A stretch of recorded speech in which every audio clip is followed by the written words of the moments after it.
Hey, I'm Jason Hammond, and today I want to walk you through replacing an outdoor sill-cock, which is what I call that hose faucet on the side of your house. Not the full book, just the teaser version.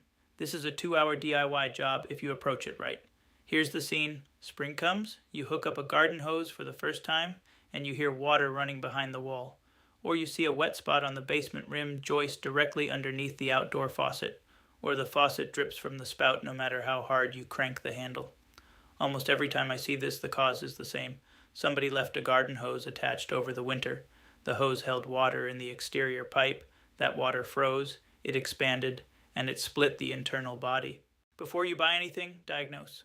A frost-free sill-cock has a long pipe, 8 to 12 inches, that reaches back into the heated part of the house.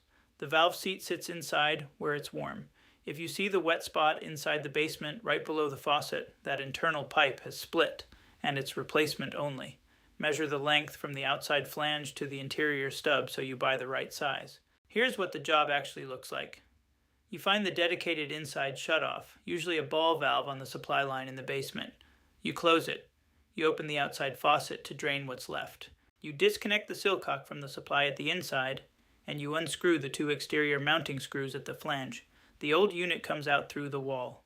You connect the new one, either with SharkBite push-fit fittings or by soldering copper. Here's the part people miss. You install it so the back end pitches slightly down toward the outside. That's what lets the exterior pipe drain by gravity every time you close the handle. You caulk the outside flange to the siding with exterior silicone, and you pressure test for a full 5 minutes. The mistakes that double this job: forgetting to pitch the install downward so water pools and freezes again next winter, skipping the exterior silicone and letting water into the wall cavity, and the big one, leaving a garden hose attached in October. One safety stop: if your supply pipe is old galvanized steel and it crumbles when you try to disconnect, stop. You're now in a bigger plumbing job than you signed up for, and that's plumber territory.